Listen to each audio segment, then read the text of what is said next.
Laimbeer prior to today's tip against the Los Angeles Sparks. Bill, why don't we just start off with the announcement today? Two of your players making the WNBA All-Star game. Can you talk a little bit about what De'Erica Hamby and Liz Cambage have meant to the team and how fun it's going to be watching the game from your couch in Michigan?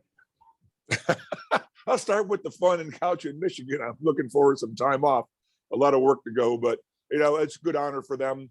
I'm very happy for them. They're both deserving, no question about it. I would have, loved to have people vote for Jackie Young, but they were prohibited from voting for Jackie. The coaches were prohibited from voting for Jackie Young, which is unfortunate. I thought Plum had a good chance to make it also, but for Liz, Liz was expected, and I think Hamby's very appreciative of it. All right, let's turn things over to Sam Gordon.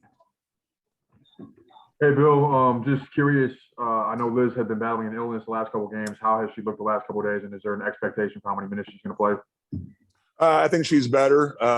She was really under the weather there for a couple of games.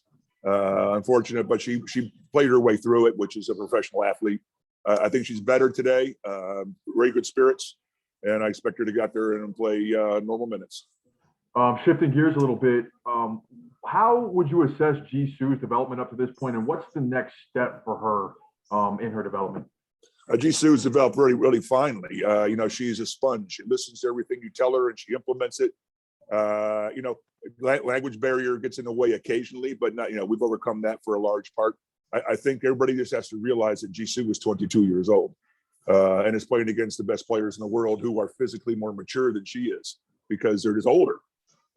So I think time is what is going to, be Jisoo's best asset, is staying in this league and developing. She's still a very quality player. She's always in great defensive position, good shot. It's just a matter of getting some more experience and getting a little bit older.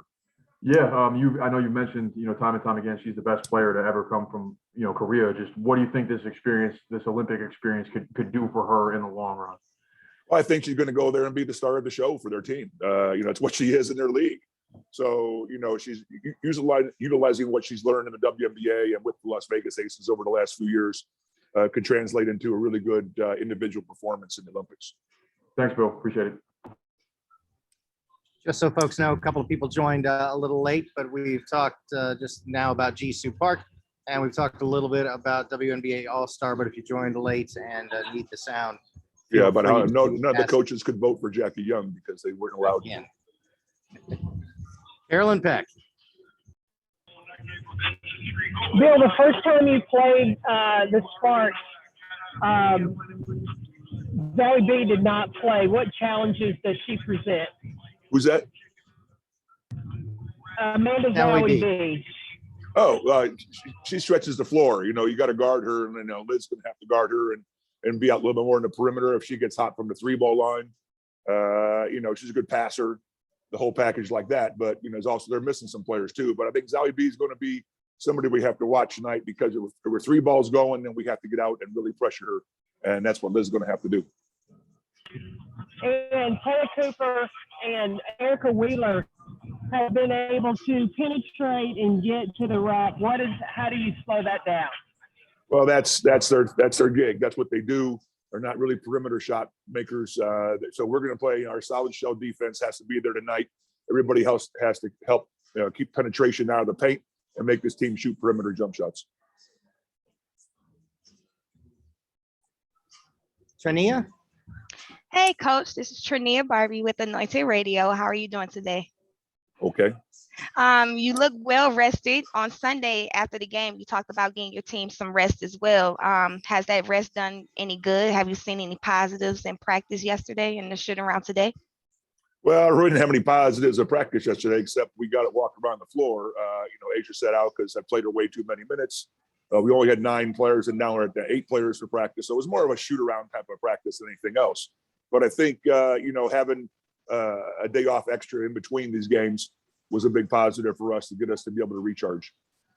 Also, you seem like somebody that holds your team to very high expectations. Besides winning today, what is something that your team can do today to meet those expectations? Well, they got to get better every day. Turning the ball over against this team tonight is going to be imperative. We got to take care of the ball. They're a very high pressure defensive team as of late.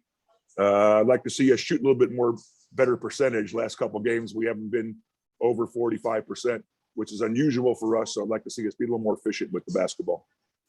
And lastly, Chelsea Gray, this is her old team. She won a championship with them and everything. Is she having any extra motivation, or has she said anything to the team about how much this game means to her? No, we played them once before. This is their first time back, but there's not really a big crowd here. You only got 750 people here.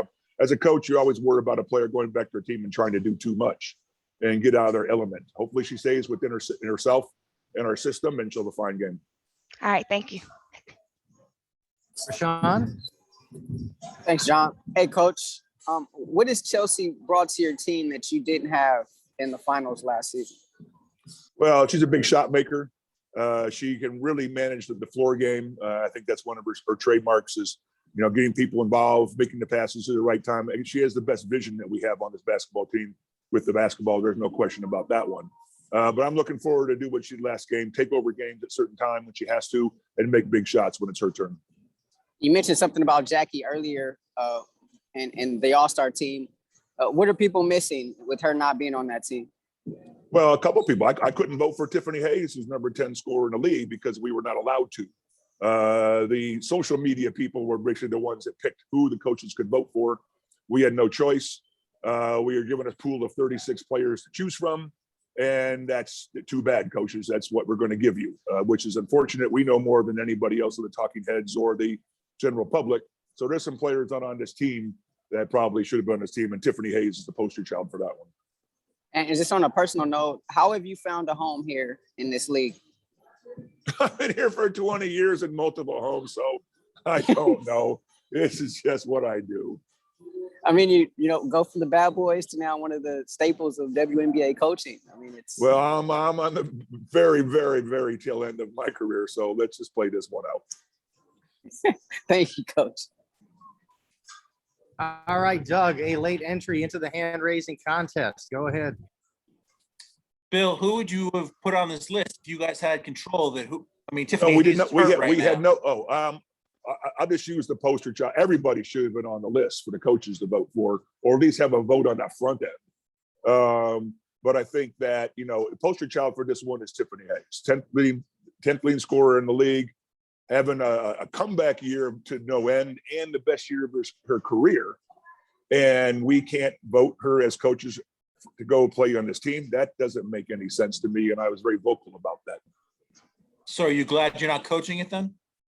Told them very clearly months ago that I know we were going to be competitive for who was going to coach the team. And I made it very clear at that point, do not even think that I'm going to sniff playing in this game. I'm going to go home and have fun.